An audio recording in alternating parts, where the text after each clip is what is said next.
Hey, looking to do a sci-fi feature in 2026. So let's take a look at my pitch deck for my feature sci-fi thriller horror, Moon Terminal. Hey, Anthony Farrell, Create Sci-Fi. You knew that. So today I'm going to go over another one of my pitch decks. This is one of my feature film pitch decks. I'm always pitching features.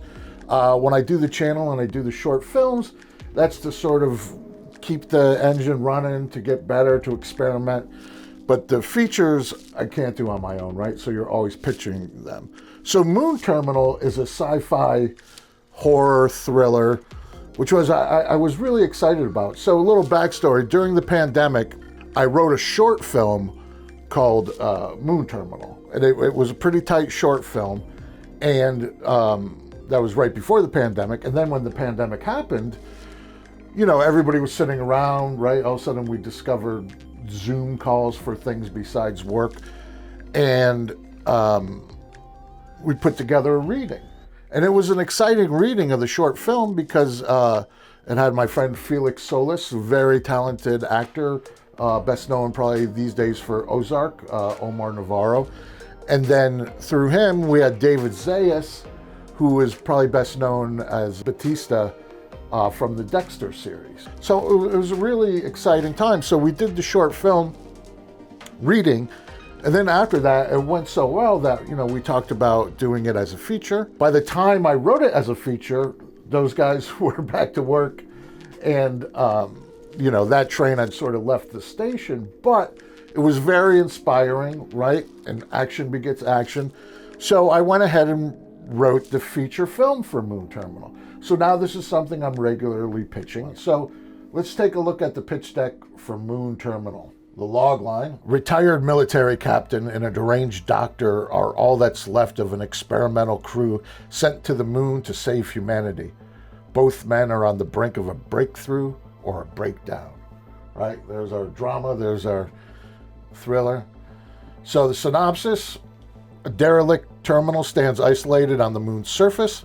Something's not right. Unsettling chatter echoes from deep within the structure. Inside, a retired military captain and a deranged doctor struggle with what appears to be the remnants of a top-secret mission. Despite the gore and failing tech, the future of humanity is dependent upon the captain holding it together. He must push the doctor to go further in his experiments and stop him when he goes too far. Both men are on the brink of a breakthrough or a breakdown.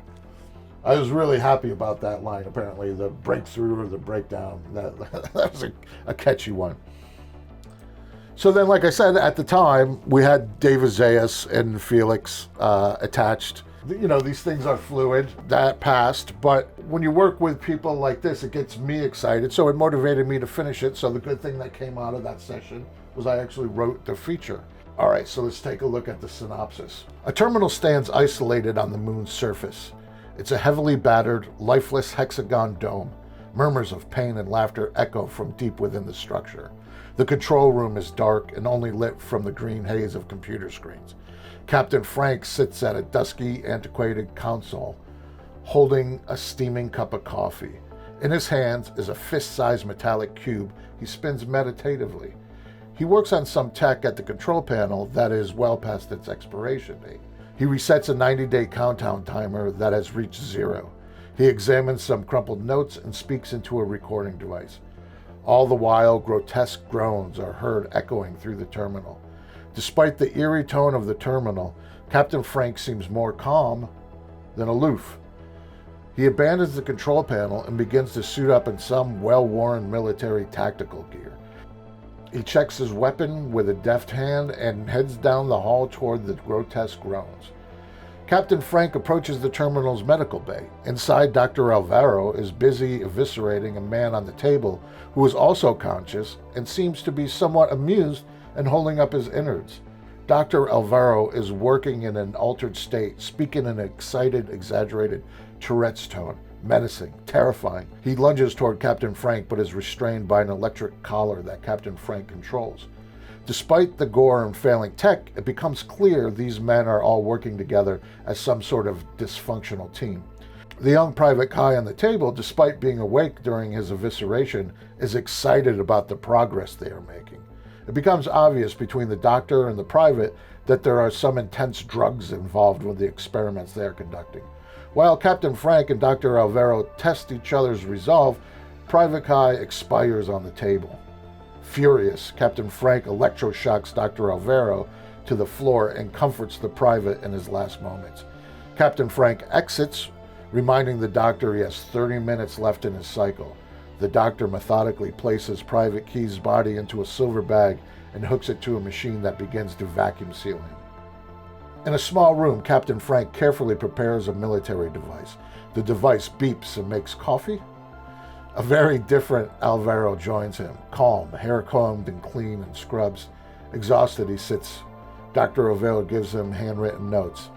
He has been self-medicating with a powerful hallucinogen that is also the cure for the diseases ravaging Earth's population. His job is to separate the hallucinogenic properties from the medical ones. But he too is infected and must take the drug before it is refined. Captain Frank helps him to cope. We learn Captain Frank's wife, Dr. Helen, was the project lead.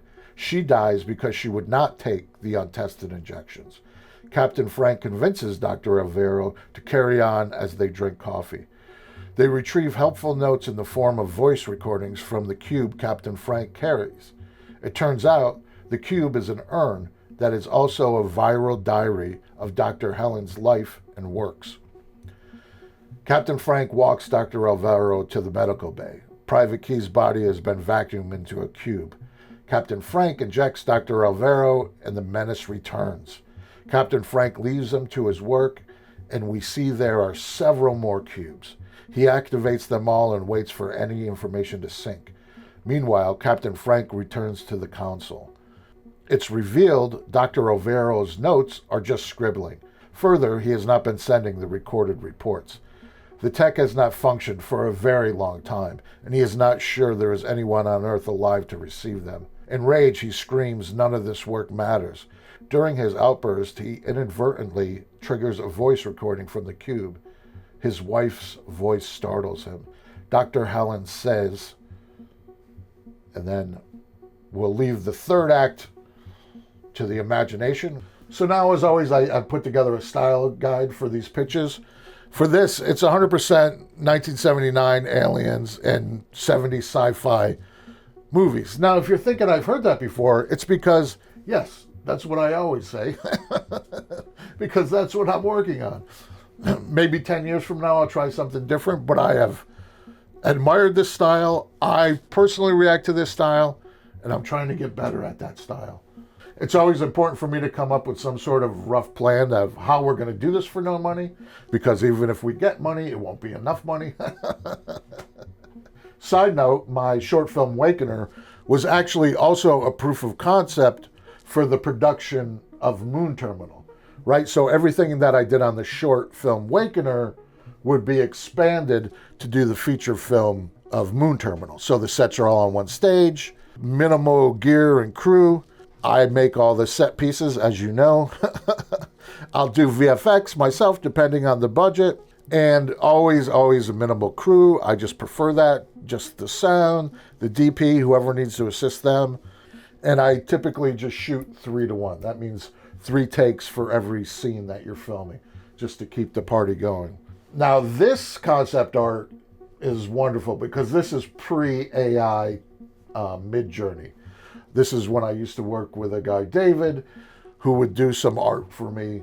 And that was very expensive, but worth it. And that's why, for just pitching, AI is an amazing, AI images are an amazing development pitching tool. If I got the money for this, I would commission specific drawings. But let's take a look at these. This is the establishing shot. Pale gray dust covers the moon's surface. A terminal stands isolated in the distance. It's a heavily battered, lifeless hexagon dome. We push in and hear murmurs of pain and laughter. We're setting up Captain Frank. Captain Frank leans into a desktop microphone. He looks behind him, waiting for the moans to stop. Takes a deep breath, focus. He retrieves some notes from his pocket, and they are heavily crumpled and stained with blood. And then the cube. Captain Frank absent-mindedly handles a metallic cube. He places the cube on the console and lightly presses a button. A recorded female voice can be heard. Now we want to set the mood. Captain Frank roughly puts on battered and ill-fitting military gear. He manages to put on the chest piece and tosses aside the rest. He effortlessly checks his sidearm with a deft proficiency that can only come with a lifetime of use. Captain Frank stands in the entrance, looking in on the medical bay. Dr. Overo is gleeful at the sight of Captain Frank. He speaks in an excited, exaggerated Tourette's tone, menacing, terrifying. Sergeant Kai lies on the examination table with his chest cracked open. He is calm and grinning as he holds up his own innards while Dr. Overo works on him. Right? And then live, spelling error. It's Sergeant Kai. Dr. Overo enters calmly like a veteran department head. He towels off his hands. Hair is combed, tosses the blood-stained lab coat in the bin. His underscrubs are immaculate. Exhausted, he sits at the table across from Captain Frank. He is normal. Dr. Overo tosses the cubes across the examination table like dice. He frantically activates them all. A chorus of voices swells. It is all overlapping nonsense. He stares at the cubes as the voices sink. Captain Frank speaks into the mic, neatly arranging papers. We see a readout on the console tech display. The readout pulses. Then it's a pitch. I go on, blah, blah, blah, about, oh, I have all these views. Then always the quotes for people I've never met before. You try to give them a sense of like, oh, I've done some stuff and this is what people think. You know, it's just a typical thing. So there you have it, the pitch deck for Moon Terminal. I've been trying for over a year to get money for that, and typically I have a couple other projects that get more attention, and who knows, maybe in the future we'll make the feature. But anyway, thanks for playing along. You can go on eBay, check out some props from the history of the channel. They're for sale there. Check out the book, buy the book, talks about why I do this. It's more of a mindset than a technical guide. And remember, I'm just here to help make sci-fi with your help. Stay tuned. Hey, I'm just the avatar, but you might want to check out this video, maybe that video. For sure, subscribe if you haven't, and check out the merch. Buy some merch, that really helps. But hey, what do I know? I'm just the avatar.